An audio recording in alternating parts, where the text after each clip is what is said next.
This is a short video tutorial to help you with the playing of The Lonely Penguin by Victoria Proudler. So I'm going to be focusing on the super skill of legato in this piece, but not just that. We're also going to talk about how to really get across the character of the piece through the dynamics, through the phrasing, the shaping, the tempo change at the end, and of course the cantabile, bringing out that right hand melody where possible. And all these things are really important to get across the atmosphere and the mood and the character of the piece. We know it's not just about playing the right notes at the right time. Okay, so the first thing is that I'm going to play this all the way through so you can hear how it's going to be played, and then I'll break it down for you and we'll go into a bit more detail. Right, here we go. This is how it sounds.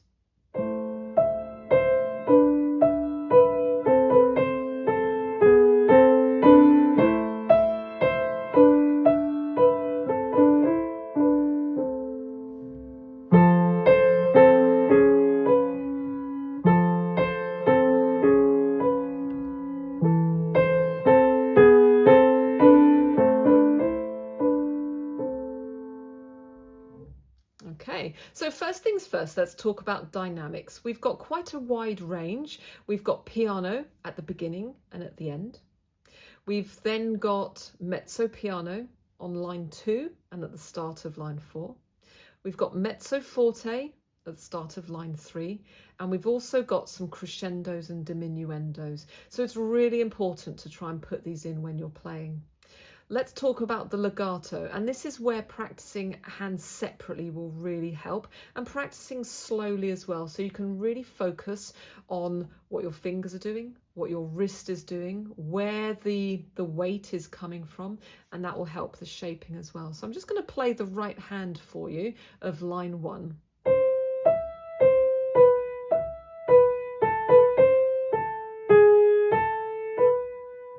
Okay, so when I use my wrist like this, nice and relaxed, it actually helps me to create a nice quality legato sound. And it helps me to shape as well, to shape the phrasing. When I do the left hand, I've got to hold that little finger on the A for actually the entire line, whilst I use my other fingers to change the notes. So the left hand will go like this. 1, 2, 3, 1, 2, 3. And I really have to use my arm in bar 4 to do this bit, okay, because I'm busy holding my little finger down. So I've got to somehow get that increase in volume on the crescendo in bar 4. I can still hear the A, can you? So, you know, whilst we can still have that harmony. So that's going to definitely need that arm and wrist sort of movement and weight there. If I play the next line, the right hand, bar 5 to 8.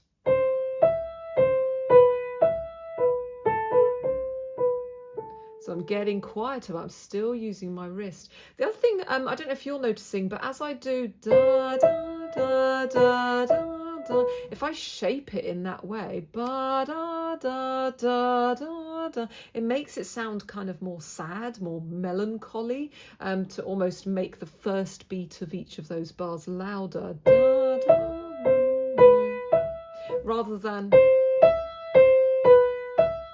when I play all the notes the same volume like that, it kind of just makes it sound a bit more mechanical, a bit more like a robot, really. Let's have a look at line 3 then. So this is where the phrases are shorter, so we definitely need to add the shape there and the definition by creating that wrist lift at the end of the phrases, which we know about. So the definition and the shorter phrase shaping will really help to kind of emphasize this slightly shorter phrase length. Lift,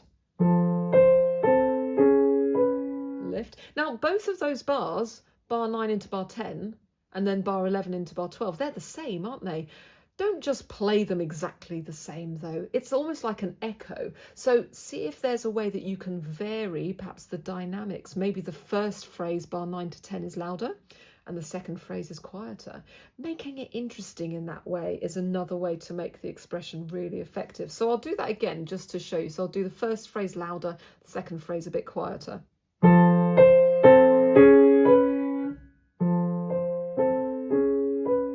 See what I mean?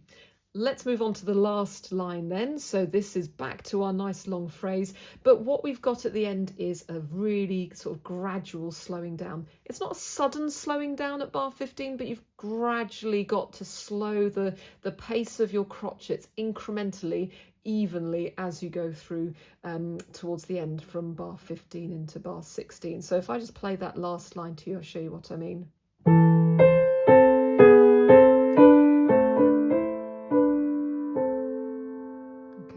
At the end, we lift off gracefully, you see.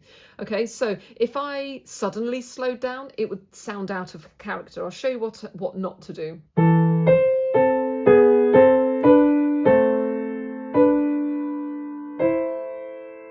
you see what I mean? It's almost like you lose your audience then, because you think you know what's happening in the music, but it kind of really, the mood changes so suddenly, like the audience is like left thinking, what is happening? So, you know, always bear in mind your phrases and have control of those gradual tempo changes. Okay, hopefully that helps. Let me know how you get on. Take care. See you soon.